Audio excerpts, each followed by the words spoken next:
Ֆիզիկական եւ հոգեկան առողջության հիմքում բժշկական գրագիտությունն է։ Ես առողջ եմ, երբ տեղեկացված եմ։ Ողջույն բոլոր նրանց, ովքեր հենց նոր են միացել մեզ, Հանրային ռադիոյի ուղիղ եթերում ենք, ես առողջ եմ հաղորդման շրջանակում, առաջիկա 30 րոպեներին ձեզ հետ կլինեմ ես, Լուսի Քոչարյանը։ Հիշեցնեմ, որ մեզ կարող եք հետևել նաև armradio.am կայքի on-line ռեժիմով, live stream-ի տարբերակով, տեսնել եւ լսել մեզ։ Տեսագրություն, ձայնագրությունները տեղադրվում են այս նույն կայքում ես առողջ եմ բաժնում, եթե բաց եք թողնում կամ կիսատ եք թողնում ուղիղ եթերը, հետո հնարավորություն կա լրացնելու այս տարբերակով եւ իհարկե հորդորում եմ միանալ մեզ Facebook-յան հարթակում հայատար գրված Հայաստանի հանրային ռադիո Facebook-յան էջով live stream-ի տարբերակով մեզ էլի դիտել, մեկնաբանությունները բաց են, հարցեր թողնել, կարծիքներ, դիտարկումներ, այսօրվա թեման կարծում եմ կհետաքրքրի ողջ հանրությանը առանց բացառության, որովհետև մենք այսօր զրուցելու ենք պաշտպանված սրտի քաղաք, ահա այս վերնագիրը կրող նախագծի մասին, փորձելու ենք հասկանալ այդ ինչ մեքենաներ են Երևանում 300 մետրը մեկ, ինչպես եթերից առաջ մի փոքր հասցրինք խոսել եւ ներկայացնեմ հյուրերին Հենար հիմնադրամի հաղորդակցության եւ մարքեթինգի ղեկավար Վարդուհի Ներսեսյան, ողջույն, եւ Faster First Aid ընկերության տնօրեն, առաջին օգնության մասնագետ Գուրգեն Հովհաննիսյան, ողջույն։ Բարև ձեզ։ Ով կսկսի ներկայացնել, թե ինչ նախագիծ է սա, ինչու է հենց այս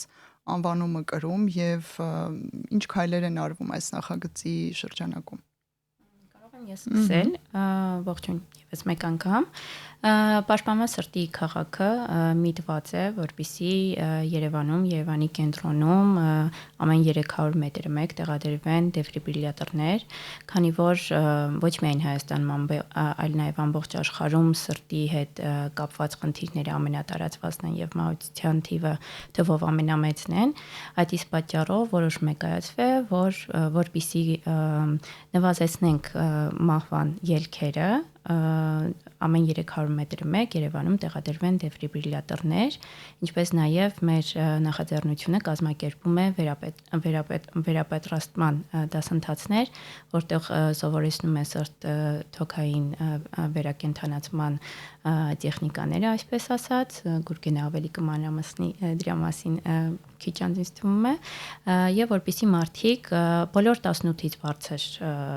մարդիկ կարող են մասնակցել վերապատրաստման դասընթացներին, սովորել, քանի որ մենք ոչ մեկս ապահովագրված չենք, որ դա տեղի կարող է ունենալ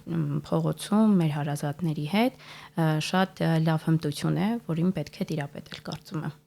Առաջին բուժօգնության մասին է խոսքը։ Այստեղ ինձ թվում է Գուրգենն էլ կասի, որ ոչ թե առաջին բուժօգնության մասին է խոսքը գնում, այլ առաջին օգնության։ Մենք չենք կարող բուժօգնություն տրամադրել, սա հենց նրա մասին է, որ մինչ շտապ օգնության ժամանելը դու կարողանաս առաջին օգնություն տրամադրել մարդուն, որպեսզի շտապ օգնությանը հանձնես ողջ մարդու այլ ոչ թե արդեն նշեցի բուժօգնությունը, որովհետև մարդիկ հաճախ նաև բուժօգնություն ցուցաբերելու համար սխալներ են թույլ տալիս, ինչ որ տեղից լսած կարծրատիպային կամ միֆային ինչ որ գործողություններ են ծավալում, սա եւս շատ կարեւոր է, քիչ անց կանդրադառնանք արդեն մասնագետի օգնությամբ։ Մինչ այդ կազմակերպչական հարցերին մի փոքր անդրադառնանք, ում գաղափարն էր սա եւ ում օգնությամբ եք կարողացել այդքան մեքենա ապահովել, բոլորս հասկանում ենք, որ ոչ ֆինանսական, ոչ կազմակերպչական տեսանկյունից հեշտ չէ եւ մեծ ջանքեր է պահանջում, լայնածավալ է շատ։ Այո, բավականին նախաձեռնությունը Հենար հիմնադրամի նախաձեռնությունն է, որը իրագործվում է առողջապահության նախարարության, ներքին գործերի նախարարության, ինչպես նաև իհարկե քաղաքապետարանի եւ շտապ օգնության հետ սերտհամագործակցությամբ։ Այսինքն առանց օգնության դուք ճիշտ նշեցիք, այս ահռելի գործը չէր կարող իրագործվել։ Քանի օր է արդեն որ ընթացքի մեջ է սա։ Այո, առաջին դեֆիբրիլյատորը, եթե առաջին դեֆիբրիլյատորի տեղակայումից խոսենք, տեղադրվել է ապրիլի 29-ին 2025 թվականի։ Նախաձեռնությունը որպես այդպիսին սկսել է 2024 թվականի արդեն վերջում, սակայն արդեն գործողությունները, որ դեֆիբրիլյատորները սկսել են տեղադրվել ապրիլի 29-ից է եւ այժմ արդեն Երևանի կենտրոնում ամեն 300 մետր մեկ ունենք մոտ 40+ դեֆիբրիլյատոր։ Եվ նրանք աշխատանքային ժամերին փաստորեն այդպես կանգնած են ու պատասխանում են հարցերին, ուզում եմ մի փոքր հասկանալ, էլի, ինչպես է կատարում, մոտենում են, հարցեր են տալիս, ինչ որ ցանկություն են հայտնում որևէ բան անելու, ինչ է կատարվում քաղաքում։ Ես մի փոքր մանրամասնեմ, քանի որ այստեղ շփոթմունքը շատ է լինում, որ մարդիկ ասում են, այսինքն ինչ որ մեկը կանգնած է 24/7 այդ դեֆիբրիլյատորի կողքը, ոչ։ Դեֆիբրիլյատորները իրանք ինձ թվում է, չգիտեմ, ամենակիչը կինոներում տեսել ենք, ֆիլմերում տեսել ենք ոնց են մարդկանց վերակենդանացնում։ Մեր դեֆիբրիլյատորները այդ ծանր դեֆիբրիլյատորներից չեն, իրանք փակ տուփի մեջ են, փակ արկղի մեջ, փակցված պատին փողոցներում, եւ բացի այդ դուք ճիշտ նշեցիք, որ կամավորների միջոցով ենք մենք դա իրագործում, մենք ունենք հիմա մոտավորապես արդեն 1000+ կամավոր եւ ինչպես է նրանց մեջ կապը իրագործվում։ Երբ կան չէ գնում շտապ օգնություն, ինչ որ մեկ օրինակ զանգարում է, ասում է, որ փողոցում մարդ է վատացել, անգիտակից է, եւ երբ խոսելու ընթացքում հասկանում են, թե ինչի հետ է կապված անգիտակից վիճակը, նաեւ շտապ օգնության աշխատակիցը, բացի այն, որ իր գոլեգաներին է ուղղորդում կանչեն, նաեւ սեղմում է մի կոճակի եւ մենք ունենք responder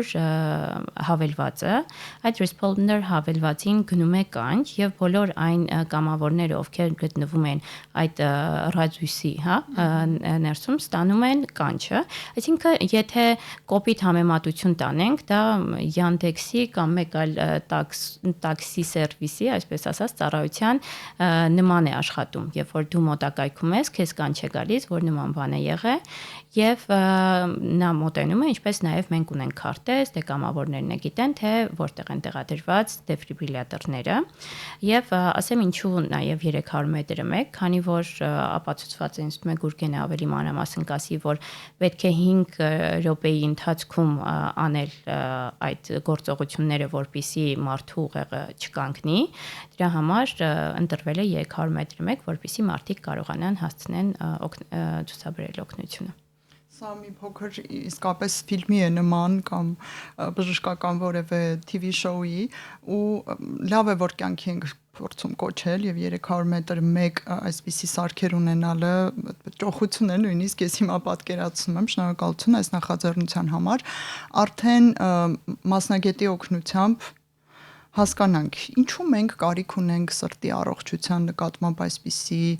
ուշադրության սևեռման Հայաստանում Ինչու է արագությունը այստեղ կարևոր է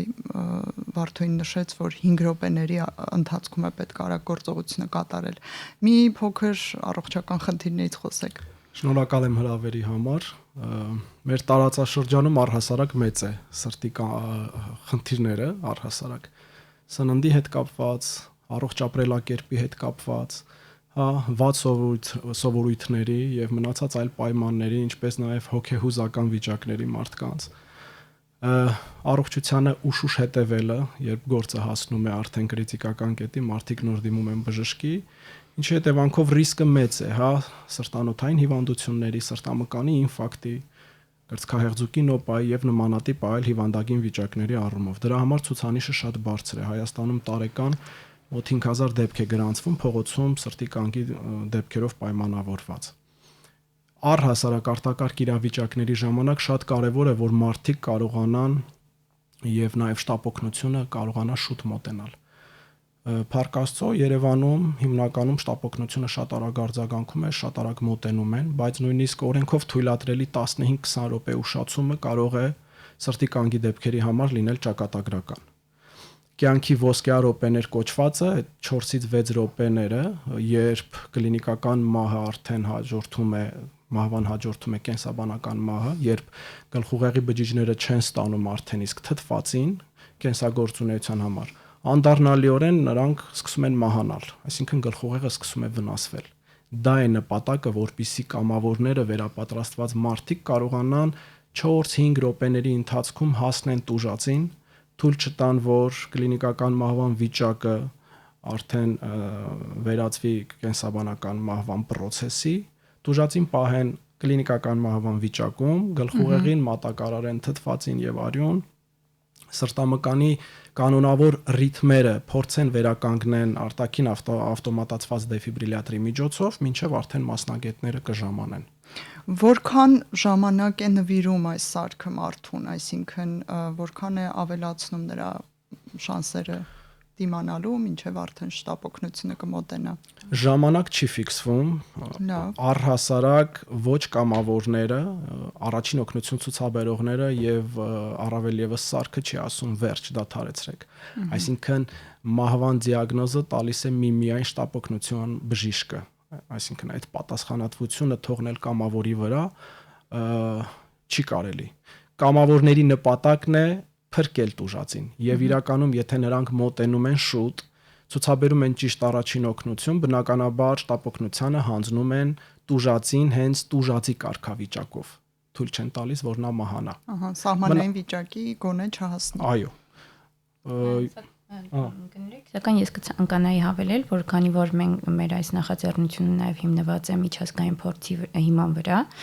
եւ տեղադրված եւ նման նախաձեռնություն կա եւ Ամստերդամում եւ Սիեթլում եւ մի շարք այլ երկրներում եւ քաղաքներում, ըստ ստատիստիկայի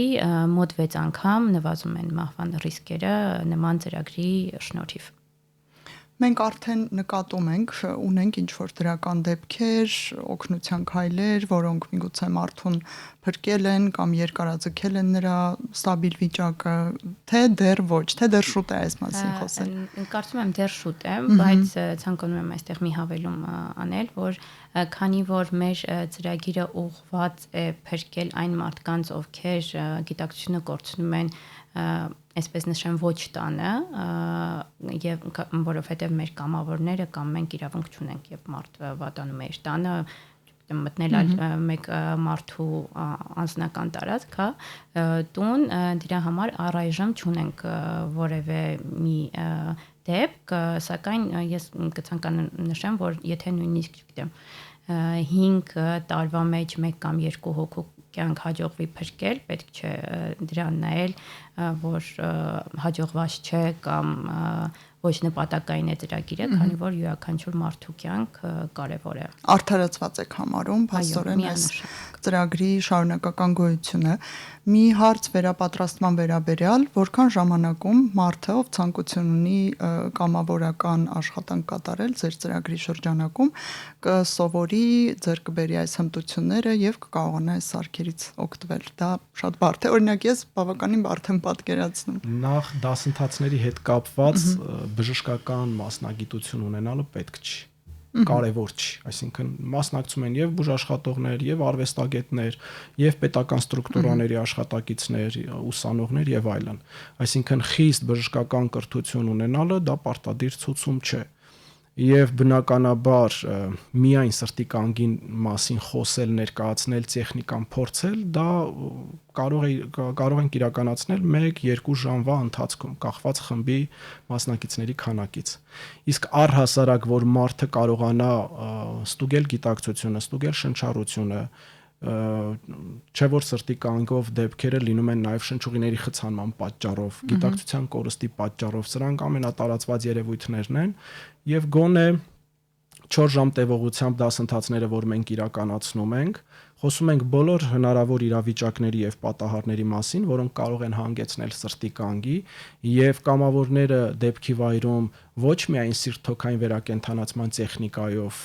կարողանան փրկել տուժածին, այլ եթե մոտենան եւ տեսնեն, որ տուժածը անգիտակից է, բայց շնչում է, կարողանան ճիշտ դիրք ապահովեն, որպեսզի նա շարունակի ինքնուրույն շնչել, շնչուղիների խցանման դեպքում կարողանան ճիշտ օգնություն ցուցաբերել, այսինքն թույլ չտան, որ սրտի կանգ զարգանա, չշնչելու հետևանքով, մինչև արդեն մասնագետները կմոտենան եւ բուժօգնություն կցուցաբերեն։ Այսինքն իրականում փաստացի ժամերի ընթացքում կարելի է այս հմտությունները ձեռք բերել եւ օգնություն ցուցաբերել փողոցում կամ այլ հանրային վայրերում։ Մենք Երևանի տոնի կապակցությամբ ունենք տաղավար, որտեղ ավելի կարճ ժամանակի ընթացքում եւ հաճելին նա էր, որ բոլոր այն մարդիկ, ովքեր հետաքրքրված են եւ շատ լուրջ էին վերաբերվում այս նախաձեռնությանը, նրանք իհարկե մոտեցան, կարողացան ավելի կարճ ժամանակի ընթացքում, կարելի ասել րոպեների ընթացքում միայն սրտի կանգի հետ կապված, ինչպես ճանաչել սրտի կանգը, ինչ օգնություն ցուցաբերել, այդ ամբողջը տեղում սովորեցին։ Իդեպ կարող եք հակիրճ ներկայացնել մեզ ունկնդրողների համար ինչպես ճանաչել իսկապես նախանշանները, որոնք են լինում, մարդու նախնական գանգատները, ինքնազգացողության փոփոխությունները ինչպիսին են լինում, որ նրա շուրջ գտնվող անձինք որքան շուտ ճանաչեն, այնքան, ինչպես հասկանում եմ, ժամանակը ոսկի կկարողանան արագ օգնել։ Ուզում եմ մեկ լրացում կատարել նախքան հարցին պատասխանելը, որ առաջին բուժօգնությունը տարբերվում է առաջին օգնությունից։ Բուժօգնության մեջ մտնում են ներարկումներ կատարել, դեղահաբեր տալ, բժշկական սարքավորումներ օգտագործել։ Առաջին օգնությունը զերծ է այդ ամեն ինչից։ Մենք ձեռքի տակ եղած միջոցներով նախաբժշկական օգնություն ենք ցուցաբերում, մինչև արդեն մասնագետները կգան, հարկ եղած դեպքում կկիրառեն այդ ամեն ինչը։ Ինչ վերաբերվում է հարցին, բնականաբար տեղում սրտի կանգի ակնհայտ նշանը առհասարակ դա քնային զարկերակի բացակայությունն է, բայց երբեմն լինում է, որ նույն բուժաշխատողները կարող են շփոթվել իրավիճակից կախված, տուժածի ֆիզիկական տվյալներից կախված, վիճակից, հիվանդագին վիճակներից կախված։ Դրա համար առաջին օգնության մեջ սրտի կանգը բացահայտում ենք շնչառության միջոցով։ Բացում ենք շնչուղիները, ստուգում ենք շնչառությունը, ստուգում ենք դա 3 զգայարանների, 3-4 զգայարանների միջոցով, այսինքն ականջը մոտեցնում ենք բերանին, շնչուղիները բացելուց հետո լսում ենք, այդով զգում ենք շնչառական շարժումը, ջերմությունը, հայացքով տեսնում ենք որովայնի շարժումը եւ 4-րդ զգայարանը ձեռքը կարող է լինել, որ տեղադրում ենք որովայնի հատվածում, 10 վայրկյանի ընթացքում հասկանում ենք արդյոք տուժածը նորմալ շնչում է թե ոչ։ Եթե 10 վայրկյանի ընթացքում չկա շնչառություն կամ տուժածը շնչում է առհասարակ 1 անգամ, բնականաբար արդեն պիտի կատարենք սիրտ-թոքային վերակենդանացում։ Իսկ ժամեր առաջ ինչ որ ինքնազգացողության փոփոխություններ լինում են, թե ինքնազգացողության փոփոխություններ իհարկե լինում են, եթե մարդը արդեն ունի քրոնիկ հիվանդություններ, սրտային անբավարարություն, սրտի հետ կապված խնդիրներ, հա, երբեմն սիրտը սնուցող պսակաձև անոթների լուսանցքը խցանվում է եւ միայն կրծքահեղձուկի նոպան է կարելի ասել հուշում, որ մարդը դիմի բժշկի, նախքան դա միգուցե ինչ որ նշաններ չեն լինում կամ ցավեր են լինում, ուղեկցվում, որ շատերը նշանակություն չեն տալիս ցավոք սրտի, այսինքն թողում են, որ ցավը խորանա, ամեն ինչ հասնի կրիտիկական կետի, նոր արդեն դիմում են բուժօգնության բուժաշխատողներին։ Կախված տուժածի վիճակից, եթե օրինակ սննդի մեծ պատառը ուտելու հետևանքով երեխաների մոտ օտար մարմիններ, չգիտեմ, դա կլինի կոճակ, կանֆետ, կոպեկ, նմանատիպ ինչ որ առարկաներ, դրանք կարող են բերել շնչուղիների խցանման, լրիվ խցանման, որի դեպքում ոմանք կրկին չեն կարողանում ճիշտ օգնության քայլեր կազմակերպել, ինչն էլ արդեն րոպեների ընթացքում կարող է հանգեցնել շնչառության եւ սրտի կանգի։ Մի այսպիսի հարց ես երկուսիդ էլ հերթով կուզեմ անդրադառնանք, որերորդ անգամն է նշում եք թողնում են, անտեսում են որոշ գանգատներ եւ այլն, դուք լավ փորձառություն ունեք արդեն այս ոլորտում, դուրս բերել եք պատճառները, թե ինչու մենք ունենք այս վաղ դիմելիության բացակայությունը, խնդիրը, ինչու են մարդիկ այդպես ձգձգում կամ անտեսում, ինչ մեխանիզմներ են աշխատում, միգուցե հոգեվիճակներ են, ինչու է մեր երկրում սա այսպես օրհասական խնդիր, որ չեն մի քիչ տեղից շարժվել է իրականում սա այլը, չես համեմատի 20-10 տարվա հետ առաջվա, բայց միևնույնն է, շատ արդիական է մնում այս խնդիրը։ Իմ կարծիքով մեր բժշկությունը շատ լավ զարգացած է, մենք կայուն տեմպերով գնում ենք առաջ։ Այո, արդեն։ Ավելի շատ երևի ոմանց վախը խնդիրը բացահայտելու, դրա հետևանքները նաև լուծելու, ինչպես նաև ֆինանսական միջոցները, երբ մարդիկ մտածում են, որ կա խնդիր, միգուցե եւ բախվելու են մեծ ֆինանսական ինչ որ հարցերի հետ կապված, ես գիտեմ մարդիկ, որ ունեն հնարավորություն նաև անվճար հիմունքներով, հա, ներքին ավտոմատացված դեֆիբրիլյատորներ էլ կան, որոնք տեղադրվում են սրտամկանի հատվածում, որպեսզի նույն ֆունկցիան կատարեն, եթե անբավարարության դեպքում առաջանան խնդիրներ, բայց մարդիկ հրաժարվում են։ Դա կարող լինի վախը, դա կարող է լինել ֆինանսական խնդիրները եւ Իմ կարծիքով, եթե հասանելիությունը լինի ավելի շատ, որ մարդիկ գոնե տարիքային այն խումբը, որ ունենա հնարավորություն սոցփաթեթների միջոցով կամ նմանատիպ ինչ-որ բաների միջոցով, միգուցե ինչ-որ բան կփոխվի դեպի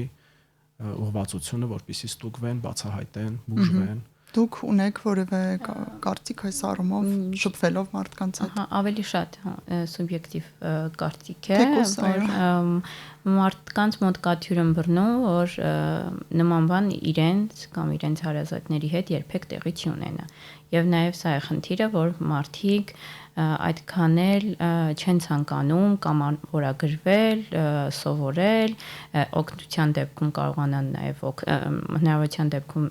հնարավորության չի ավելի շուտ, եթե նման դեպք կարողանան նաև օգնել, այսինքն դա ինձ թվում է ոչ միայն Հայաստանում, այլ նաև ամբողջ աշխարհում տարածված խնդիր է, որ եթե նման բան կա, մեր կամ մեր հարազատների հետ տեղի չունենա, ու բացի այդ է շարունակելով միտքը հավելելով ինչու նաև մարդիկ չեն ցանկանում կամ ավարագրվել, նաև վախն է, որ միգուցե վնասեն, կցանկանայի այստեղ շեշտել, որ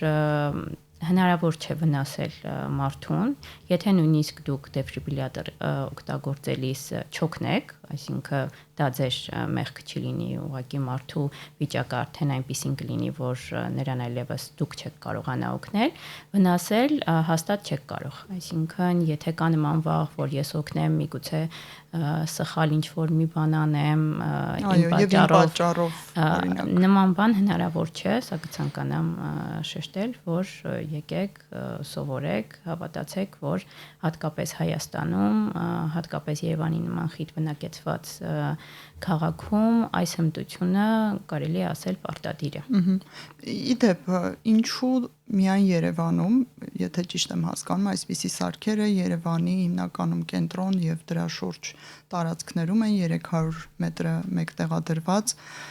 Կարծում եմ, ինչպես եթերից առաջ մի փոքր քննարկեցինք, հարցեր կամ բողոքներ կլինեն, ինչու է ամեն ինչ Երևանում անում։ Երևանի ընտրությունը բավականին պարզ է, քանի որ ինչպես նշեցի, ամենախիտ բնակեցված քաղաքն է եւ ներկա պահին կենտրոնում են տեղադրված, ինչպես նշեցի, արդեն մոտ 40+ դեֆիբրիլյատոր կան։ Կարճաժամկետ ծրագրերում չկա ավելի ընդլայնում, բայց նոր գործընկերներ, նոր հնարավորությունների դեպքում իհարկե մենք միայն մեծ հաճույքով կցանկանանք ընդլայնել եւ որպեսզի բոլոր մարդիկ ոչ միայն Երևանում, այլ նաեւ ամբողջ Հայաստանում կարողանան եւ օգտվել եւ օգնել, եթե ինչ-որ նման դեպք լինի։ Այսինքն այս նախագիծը այս պահի դրությամբ մշտական բնույթ է կրում եւ այնպես չի, որ մինչեւ այսինչ թվականի, այսինչ ամիսն է նախատեսվում, հետո այն կասեցվելու է կամ նման բան չկա, հա? Չէ, ավելին ասեմ, մենք ինչպես նշեցի նաև սերտ համագործակցում ենք քաղաքապետարանի հետ եւ այս ծրագիրը վերջի վերջո դառնալու է քաղաքապետարանի ծրագիրը, այսինքն մենք հիմա սերտ համագործակցում ենք, բայց սա հենց Երևան քաղաքի համար է արվում եւ Երևան քաղաքինն է լինելու եւ լինելու է։ Փոխանցելու եւ նվիրելու եք Երևանին քաղաքապետարանին։ Մի հարց, որ տարիքի եւ որ սերի, եթե այստեղ արդիական է սերնել քննարկել, ովքեր են թիրախ այս ծրագրի, հետեւաբար որ մարդիկ են ռիսկի գոտում եւ ռիսկի խմբերում գտնվում, կարող ենք մի 2-3 որպեսզի մասնակցեն։ Չէ, ում պետք է գալու սա։ Թիրախ ովքեր են այս ծրագրի։ Թիրախը հետեւաբար բարձր ռիսկով մարդիկ։ Հիմնականում չափահաս, հա, մեծ բարձր տարիք ունեցող, ովքեր ունեն հիվանդություններ, քրոնիկ հիվանդություններ, սրտի հետ կապված սրտանոթային հիվանդություններ, բնականաբար դեպքը կարող է լինել հենց փողոցում, եւ ծրագրի նպատակը նա է, որպեսզի փողոցում տեղի ունեցած դեպքերի ժամանակ ճիշտ օգնություն ցուցաբերվի։ Շատերը խառնվում են, տարածված սխալ մեթոդները սկսում են կիրառել, ինչով արդեն տուժածի վիճակը ավելի են ծանրացնում։ Իդեպ ինչ սխալ քայլեր են անում հիմա էլ հորդորենք հրաժարվել այդ քայլերից։ Ցավային ռեֆլեքս կոչվածը, որ ընդունված է նաև գրականության մեջ է օգտագործվում, ինքը կարելի ասել ճակերտների մեջ է։ Ցավային ռեֆլեքս հասկանում ենք ուսը թափահարել, հա, թեթև շարժումների միջոցով փորձել պարզել, արդյոք տուժածը մեզ լսում է թե ոչ։ կարողանում է արձագանքել թե ոչ։ Բայց երբ կարելի ասել բախտի բերմամբ նույն ապտակելը, կմճտելը, ծակելը, այս միջոցները ուշքի են բերում, հա, գիտակցությունը վերականգնվում են որոշ երևույթների ժամանակ, բնականաբար մարդկանց թվում է, թե սա ուրեմն ճիշտ քայլ էր, ուրեմն պիտի հաջորդիվ արդեն կիրառել հենց այդ մեթոդները։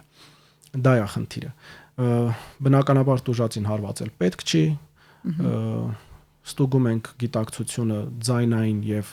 չակերտավոր ցավային գրգիռների միջոցով, պարզում ենք արձագանքում է թե ոչ, լսում է թե ոչ, եթե չի արձագանքում, պիտի ստուգենք շնչառությունը, եթե շնչում է, շրջենք վերականգնողական դիրքի, կողքի ապահովության դիրքը ապահովենք, որ լինեն շնչուղիները բաց ինքնուրույն շնչի եւ բերանի պարունակությունը փսխման զանգվածը, եթե իհարկե լինի, ինքնաբերաբար դուրս գա բերանի խոռոչից։ Այսինքն սա այն դեպքերը չեն, երբ օրինակ պնդում են հանկարծ դիրքը չփոխեք, չշարժեք, այդպիսի օգնություն էլ չկա, այդպիսի օգնության կանոն էլ կա։ Հարկադրված դիրքեր, երբ տուժածը անկախ իր կամքից ընդունում է, օրինակ որովայնային ցավերի դեպքում, եւ կան դիրքեր, որ մարդիկ իմանալով, այսինքն եթե անցել են դասընթաց,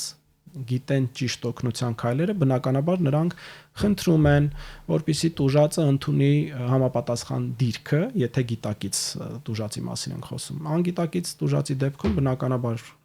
շնչառության արկայության դեպքում կողքի ապահովության դիրքը ճիշտ դիրք է, որպեսզի նա կարողանա ինքնուրույն շնչի, պաշտպանված դիրք է ինքը համարվում։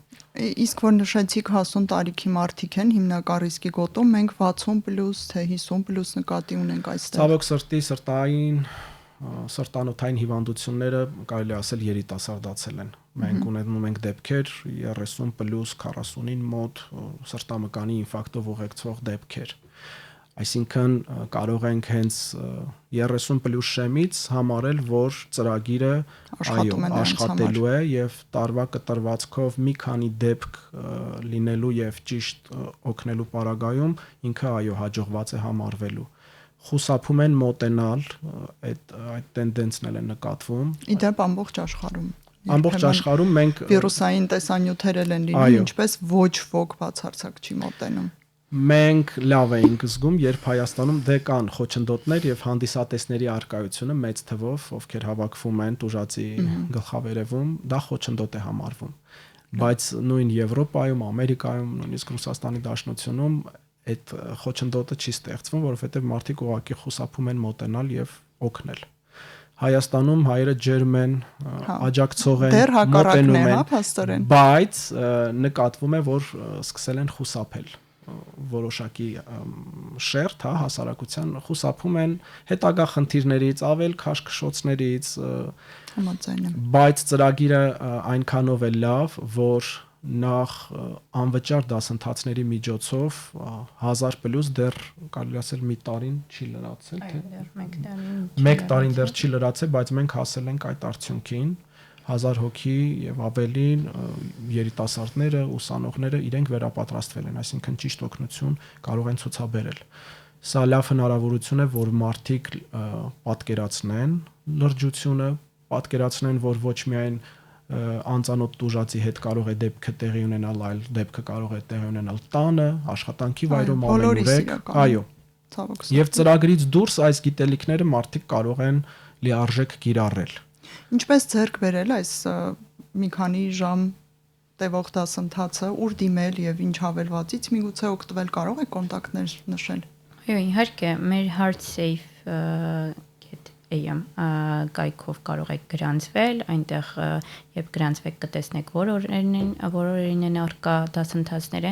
ինչպես նաև ուզում եմ նշեմ, որ մենք արդեն մոտ 2 շաբաթ է ունենք նաև ռուսալեզու տրեյնինգներ, որոնք անց են կացվում 3 շաբթի օրերին, սա նույնպես այն մարդիկ, ովքեր օրինակ կրթությունը ստացել են ռուսերենով կամ տուրիստներ շատ կան, այո, ռելոկանտներ կան, բոլոր նրանք, ովքեր ցանկանում են, բայց մտածում են օրինակ հայերենը չի բավականացնի, իրենց գիտելիքը չի բավականացնի, որպեսզի ընկալեն, մենք նաև հնարավորություն ենք ստեղծել ռուսալեզու մարդկանց համար ու նաև կցանկանայի հավելել, որ մեր նպատակն է, այո, արդեն ունենք 1000+ կամավոր, սակայն ցանկանում ենք ամենակիչը տարվա վերջ դառնալ 2000, քանի որ երբ 2000 հոգի գոնե արդեն պատրաստված է, շանսերը շատ ավելի մեծ են, որ հնարավորության եթե ինչ-որ մի դեպքի դեպքում, այո, կկարողանան օգնել։ Շատ շնորհակալություն։ Ես էլ հույս ունեմ, որ մեր հաղորդումն էլ կնպաստի, որպեսզի ավելի քանակը մեծանա կամավորների։ Մենք զրուցեցինք Հենար հիմնադրամի հաղորդակցության եւ մարքեթինգի ղեկավար Վարդուհի Ներսեսյանի, ինչպես նաեւ Faster First Aid ընկերության տնօրեն, առաջին օգնության մասնագետ Գուրգեն Հովհաննիսյանի հետ։ Հուսամ շատերը կլսեն եւ շատերը կօգտվեն այս եթերի գիտելիքից։ Ձեզ համար աշխատեց Լուսի Քոչարյանը, ցտեսություն բոլորին։ Ֆիզիկական եւ հոգեկան առողջության հիմքում բժշկական գրագիտությունն է։ Ես առողջ եմ, երբ տեղեկացված եմ։